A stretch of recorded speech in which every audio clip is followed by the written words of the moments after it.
Kalian pasti pernah nonton mereka kan? Ya, sekumpulan mutan kayak Wolverine yang punya cakar panjang, atau Storm yang kekuatannya lebih canggih dari BMKG. Ceritanya, mereka semua bisa punya kekuatan super karena tubuh mereka bermutasi. Mungkin kalian udah tahu kalau semua itu cuma film, tapi tahu nggak kalau mutasi sebenarnya bisa terjadi di dunia nyata?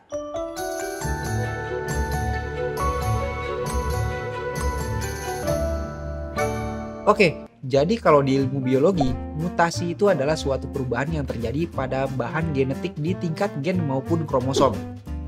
Proses terjadinya mutasi itu kita sebut sebagai mutagenesis.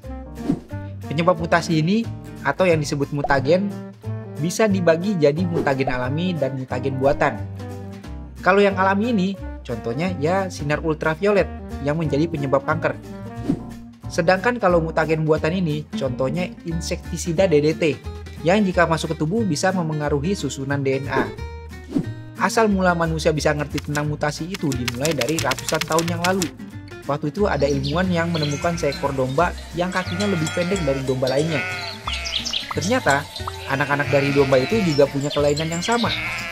Tapi waktu itu dia belum menyebutnya sebagai mutasi. Barulah puluhan tahun berikutnya, istilah mutasi gen pertama kali dikenalin sama ilmuwan ini. Sejak saat itu, ilmuwan dunia mulai meneliti mutasi-mutasi ini sampai akhirnya ada seorang ilmuwan yang berhasil ngelakuin mutasi buatan pakai teknologi sinar X. Nah, mutasi ini bisa mempengaruhi gen maupun kromosom. Yuk, bahas beda keduanya. Oke, kita bahas mutasi gen dulu. Jadi mutasi gen itu berubahnya materi genetik di tingkat gen. Materi ini bisa berubah karena adanya perubahan urutan basa nitrogen di rantai DNA. Ingat kan urutan basa nitrogen yang bentuknya kayak gini? Nah, kalau udah gitu, protein yang dihasilin juga akan berubah. Makanya, sifat tampak dari organisme itu juga bisa berubah. Mutasi gen ini punya 3 jenis mekanisme. Yang pertama kita sebut sebagai substitusi. Substitusi ini adalah pergantian suatu pasangan basa nitrogen dengan pasangan basa nitrogen lain. Substitusi yang terjadi pada gen ini bisa terjadi pada basa sejenis, atau kita sebut transisi, dan pada basa berbeda jenis yang kita sebut transversi. Biar paham, kita kembali ke pelajaran gen. Jadi basa nitrogen itu ada purin dan juga primidin. Nah, kalau basa purin berganti jadi basa purin yang lain, itu termasuk transisi. Tapi kalau basa purin berganti jadi basa primidin, itu namanya transversi. Mekanisme mutasi gen yang kedua adalah perubahan jumlah basa nitrogen. Kalau mutasi jenis ini bisa dibagi jadi adisi, inersi, maupun delesi. Yang contoh-contohnya bisa kalian lihat di sini. Yang terakhir, mutasi gen terjadi karena transposisi atau perubahan letak urutan basa nitrogen. Misalnya kalau di rantai DNA ini ternyata basa nitrogen T berpindah tempat dengan G jadi begini.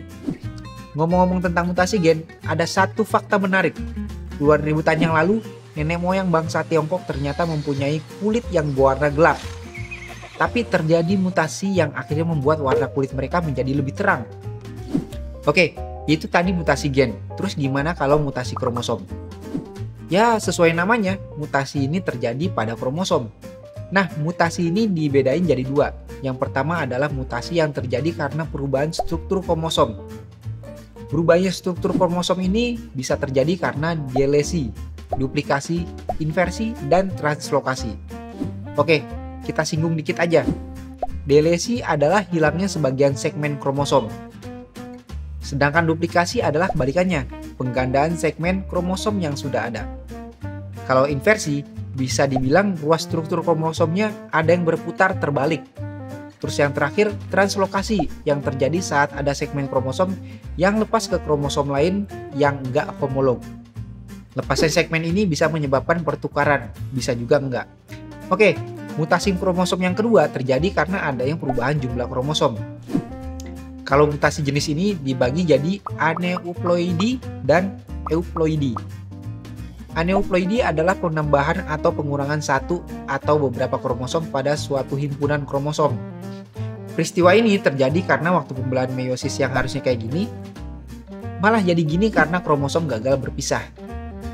Kromosom yang gagal pisah ini udah kayak orang pacaran beda keyakinan yang disuruh putus tapi nggak mau. Peristiwa ini terjadi pada mereka yang mengidap Down syndrome. Manusia yang seharusnya punya 46 kromosom jadi punya 47 pada penderita penyakit itu. Sedangkan kalau haploidi itu, perubahan jumlah set kromosom jadi kelipatan dari set kromosom haploidnya. Kalau di manusia, dari yang normal yang 46 kromosom jadi 69 kromosom. Biasanya, janin yang punya kelainan ini akan meninggal di dalam kandungan. Oke, dari tadi kita dengar mutasi cuma bisa nyebabin penyakit sampai kematian. Mungkin kalian jadi bertanya-tanya, ada nggak sih dampak positif mutasi genetik? Ternyata ada juga mutasi yang berdampak positif. Sayangnya mutasi ini nggak bikin kita nembak laser dari mata. Lagi-lagi ya itu cuma di film aja. Salah satu mutasi yang berdampak positif ternyata bisa ngasilin buah ini. Ini bukan semangka biasa. Semangka ini di dalamnya nggak punya biji, jadi lebih enak buat kita makan. Contoh lainnya adalah padi-padi ini yang udah dimutasi jadi padi dengan sifat unggulan. Jadi itu dia mutasi-mutasi yang bisa kita temuin di dunia nyata. Meskipun nggak sekeren mutan-mutan di film, paling nggak kita bisa makan semangka enak. Sekian untuk video kali ini, jangan lupa like, comment, subscribe, dan science bro!